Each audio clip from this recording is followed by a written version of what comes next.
Welcome to the Situation Room. I'm James Cary and I'm all about helping you write better sitcom scripts. If you're writing sitcoms, trying to write them, or thinking about having a go at writing one, this channel is for you. But it's worth asking, why are you trying to write sitcoms? Now, it's almost certainly because you love sitcoms. That there were some that you really cherish as you were growing up, and then you found other shows and you love those. And there's something that sets the format apart from dramas and murder mysteries and movies. And we'll talk about those in other videos. But I'm presuming you're wanting to write a sitcom as good as the ones that really inspired you, and some of the great ones that are out there. I mean, that's the aim, isn't it? That's the gold standard. So the case for me, I was hooked by shows like Blackadder, and the BBC also used to show the show Bilko, the Phil Silvers show, and MASH, and other shows like Rising Damp, and Only When I Laugh, and other shows like that. And then I discovered Yes, Prime Minister, which is my favourite British show, and my favourite American show is probably Seinfeld, although Friends is obviously pretty amazing. And like all comedy writers my age or older, I love the Larry Sanders Show. Now, obviously, I set out to make the shows that I do that good, and I hope that you are too. If you're in this writing business to make money, can I just tell you now, you're in completely the wrong game. The odds are not in your favour. Even if you do quite well, it doesn't make as much money as you think it does. It certainly gives you no security. So you've got to be in it because you love comedy and you love the form, and also you need to have kind of something to say. So here's a question that's worth considering. What makes a truly great sitcom? You know, these great sitcoms that we're aiming to be like and aiming to mimic in some way in terms of their greatness, what makes them so great? Now, that's a different question from what you need to make a good sitcom, or what are the key ingredients. Now, the answers to most of those questions is normally characters. So characters are the reason why we get drawn into a sitcom and keep going back to it. Even though the setting or the original idea or the situation might be the thing that grabs our attention first. And the plots need to feel fresh and original, sure, but they are only really the ways in which your characters express themselves. So maybe you've read Story by Robert McKee, or at least feel like you have. You've got story and character that are kind of two sides of the same coin. But the show needs a reason to exist now.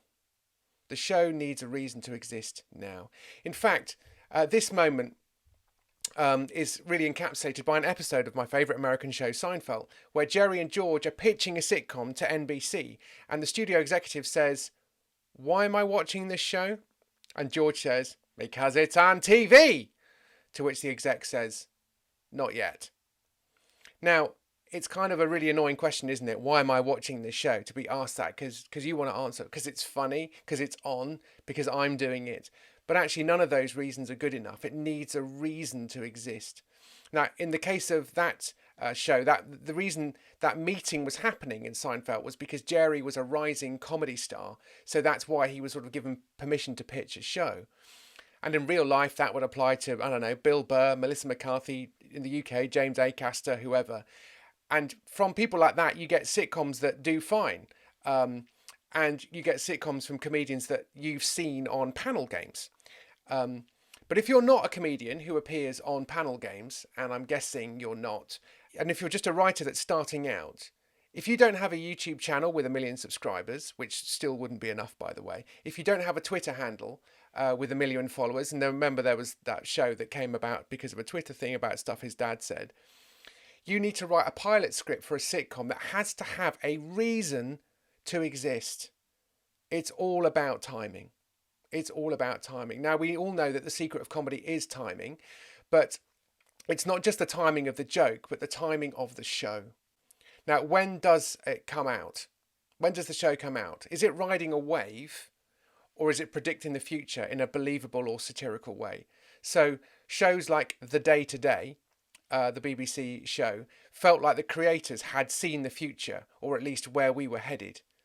And it was like Now, only more so. And they could see that was a direction of travel for news broadcasts. And they weren't far wrong. And it felt perfectly of the moment. And it was a truly great show, albeit not a sitcom.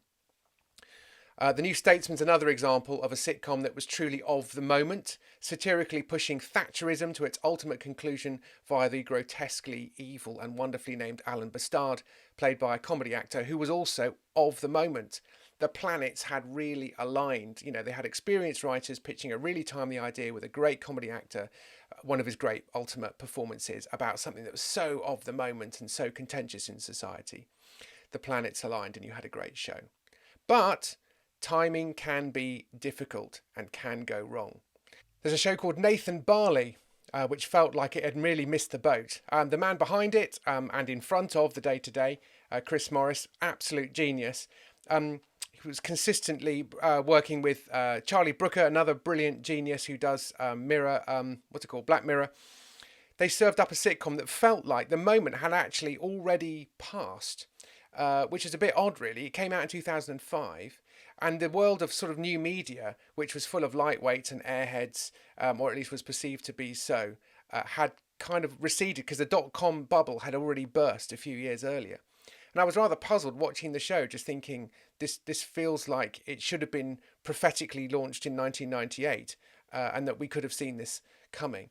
But it didn't. And actually, weirdly, when you go back to it and you rewatch it, you're not quite so precise about the years, and actually it does feel really good. And you can imagine that it was made in 1998, and it was a time capsule in its own way, and that's how historical shows often work. And you don't really date things as precisely as that.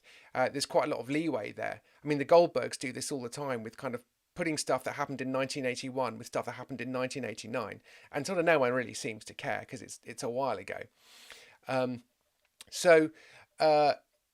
So yeah, you look back at the decade and think, yeah, that's how it was, or that's how it seemed. Now, I think, by the way, that's one of the reasons why broadcasters should make more historical sitcoms, because actually they don't date. And let's also bear in mind that Dad's Army still dominates BBC Two comedy ratings. And I wonder if we should therefore take a look back at French and Saunders' sitcom Let Them Eat Cake, because it's probably actually quite good, and we're not really thinking in the same way anymore. Or maybe not, maybe it's a disaster, I don't know. But there's something timely about a show that makes it great. So The Thick of It was a really timely show. We've seen a sort of a version that didn't quite work. Here's a version that did, The Thick of It, where there was a freshness to it, which was about how we do politics now in a state of panic and terror, and the media which sees everything and reports everything, and everyone's rushing around, and and the camera moves really fast, and it's done in a really loose style. We got some really great writing, some monstrous characters, brilliant performances, some jaw-dropping lines, and some clips of that show really still give me a real tingle and a rush. I love the bit where Malcolm Tucker pushes back at the Goulding inquiry and refuses to accept that he is the bad guy. And there's also that really funny scene where he's trying to tell Ollie about Star Wars and inspire him when he clearly doesn't know or hasn't seen it, which is really well worth looking up. It's a great show. I watched every episode. It has all of the key ingredients, including timing. It was timely. It was of the moment. So timely is good. The only thing that could be better is being timeless. Being timeless. Which is why there is a show I prefer to The Thick of It. And my favourite sitcom of all time is also a political show, and it's called Yes, Prime Minister, which is a successor to Yes, Minister. It is the Rolls Royce of sitcoms. Even the theme tune makes it sound like a Rolls Royce is pulling up outside number 10 Downing Street. Not only is it engineering perfection, the Rolls Royce, but also it feels like it's never out of date, also like a Rolls Royce. Anyway, I've pushed that about as far as I should probably. Each episode of Yes, Prime Minister is about an issue of contemporary life or public policy, and it's then examined from both sides in a measured and considered way, with two brilliant characters played by two amazing actors, with a third fantastic person in between, Sir Bernard Woolley, whose lines, all of their lines, are not only perfection but also really, really funny. Filmed in front of an audience who laugh out loud. It really is up there with the best of Oscar Wilde, G.K. Chesterton. It's stuff that people will be quoting in 100 years' time.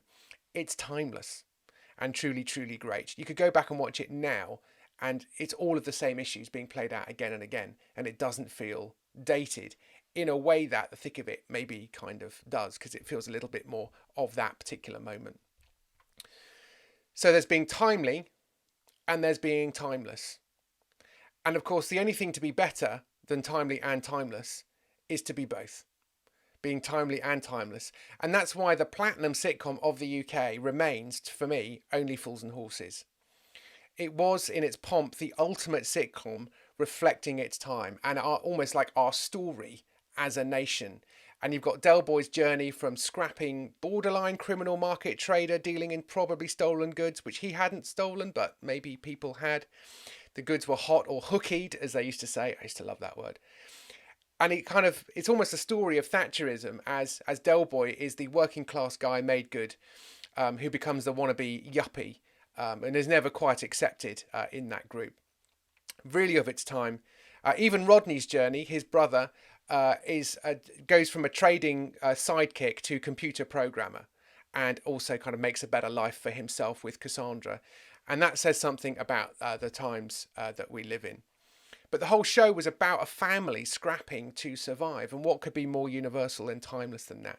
Which is why it's never off our screens. The Christmas special did huge business. It came back for some ill-advised new episodes when they essentially won the lottery. They found something of great value. And it also went to on stage to the West End relatively recently.